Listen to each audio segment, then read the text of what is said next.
Today I'm going to show you the basic watercolor tools that I work with and have been working with for quite a few years for the most part. First off, I'm going to start with my paintbrushes. This is a little travel kit. I originally bought it from Rosemary & Co. I've found it subsequently from lots of other places as well. It has this little pouch that has multiple holders, but it came with these 4 brushes, and then obviously you can fill in more if you find more that you like to work with. But 4 different styles of brushes.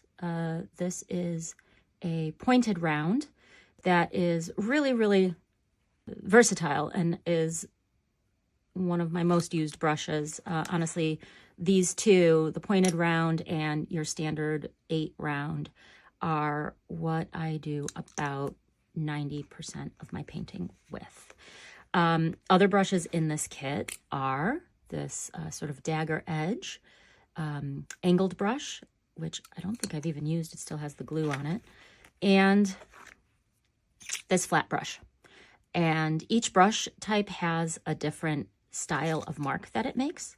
And you'll find which one is your own personal favorite. It is 100% your preference. So this is my primary travel kit, rather brush kit. I travel with it as well, but it is my primary kit here in the studio. And then this is a new set that I recently picked up about 6 months ago.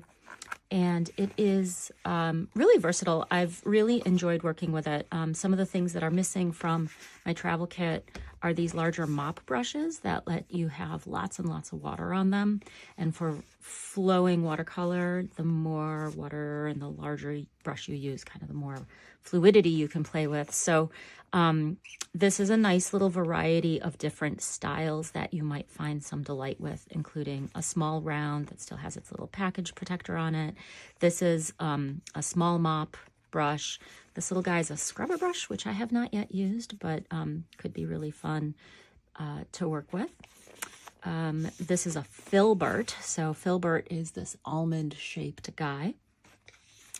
Great for making flowers and a couple other tools. This little guy is a feather brush, a big wide flat brush, this mop.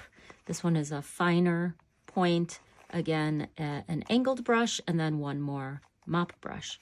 So I play with these on occasion, mostly the mops to give lots of water movement. Moving into paper, I always carry a sketchbook in my bag, on my desk. This one right now is my 365 Days of Skies that I started way back in September. So I am on day 130, I think, something like that. And it is a sketchbook. It is not a true watercolor book. So you can actually see here how the water kind of warps the paper. I love this sketchbook style though. It's very handy size, 5 inches. It's great for writing in and also light watercolor work, not really heavy duty. It's easy to throw into my bag and travel and capture ideas. And it also has this little pouch in the back. So if you collect up ephemera, you can pop that into that pouch. So little handy dandy sketchbook. The next is mixed media paper. So mixed media paper is a little bit heavier weight than your sketchbook or your office paper. This one is from Canson. It is the Artist Series and 138 pounds. So that indicates that the weight of the paper, how much pulp, how much pulp is on the paper per pound. So get into that in a different story, but this is ideal for wet and dry media and a heavyweight dual surface and erasable. That's interesting.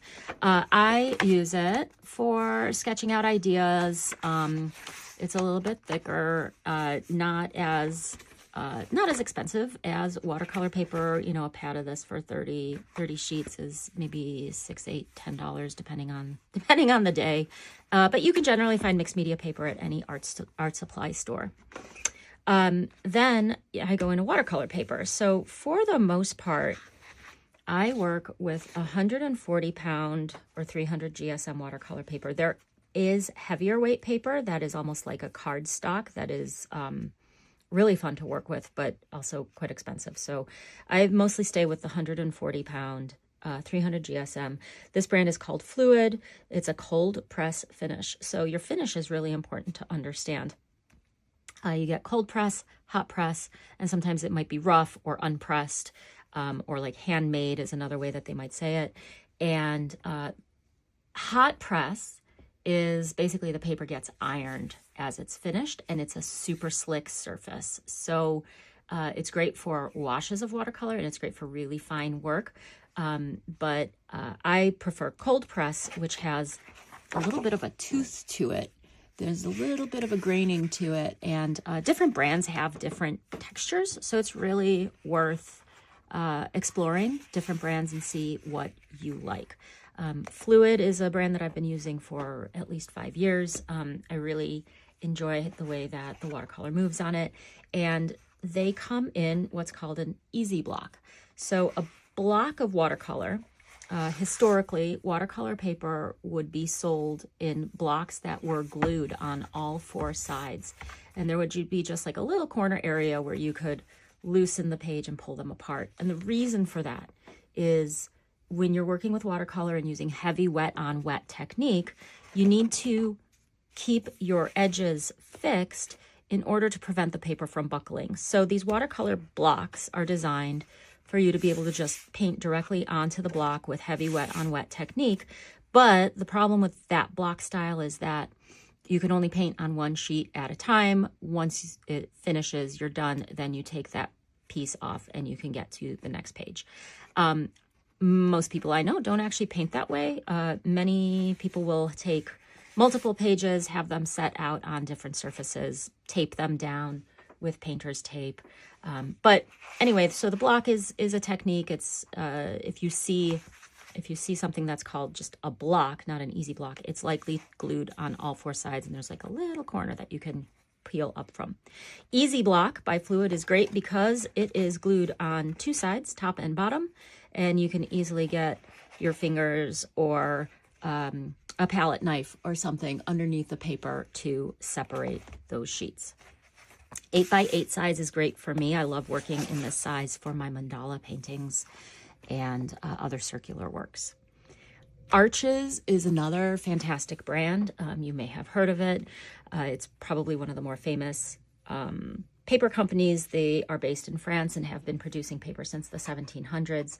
They were recently purchased by, I believe, Fabriano, so there's a new manufacturing process. Some people are a little bit off-put by it, but I've still found it to be really a wonderful paper to use. So Arches paper, aquarelle, watercolor paper, Grand Fine cold press. So Grand Fine fine grain cold press, 300 GSM or GM squared, and 140 pounds. This is just loose edge watercolor paper. And something to note here is that this is Arches is known for its fine texture, and it is only textured on 1 side. So there's usually what's considered a front face to Arches. You, as the artist, get to choose if you prefer the front face, the back face. Maybe you have no preference and you like working on both. So that's Arches. And then my most recent paper that I've started using, this is about 6 months into my studio practice here. I've really fallen in love with this Funto watercolor paper. I picked it up on Amazon, fairly affordable. Comes in these pads of 20 sheets. Interestingly, here it says it's 2-sided, but again, 100% cotton. So you do want 100% cotton paper, preferably acid-free. That makes it archival quality, non-toxic, cold press, glue bound. So bound on 1 side with the glue. 140 pound. The reason you want 100% cotton paper is watercolor and water absorbs and flows on 100% cotton paper much better than on synthetic papers. So if you're working with some kind of a watercolor pad and you're struggling with the way that the watercolor is moving, you may want to check if it is in fact 100% cotton or if it's some sort of synthetic blend, and you may find better results with cotton paper. one thing that I love with this particular paper is that I use it to, I break it down into smaller pieces, and that is specifically how I do my daily meditative watercolor paintings when I'm not doing them in a sketchbook. So I just take this 9x12 and fold it in half, align your corners. You're going to see I don't use any straight edges or tools. Just get your corners aligned and then carefully press that spine a few times. Press it back and forth. You can use like a credit card or a silicone, like a spatula kind of thing. If you have bookbinder's tools, you can certainly use a bookbinder's edge. But I just fold it back and forth, give it a little bit of a nudge to start tearing, and then with one hand firmly pressing the one side, I just pull the other side, and that's how I get my squares, my little rectangles. You can do this with any size paper. Arches comes as 20 by 30 that I break down into smaller sheets in exactly the same way. I'm just showing you the smaller sheet because I don't have it set up on a very big table right now. But this is all that it takes to get you started with watercolor paintings as far as your materials go. I also have a little bowl of water, a little napkin in case I need to blot something up, and next we'll get into the paints themselves.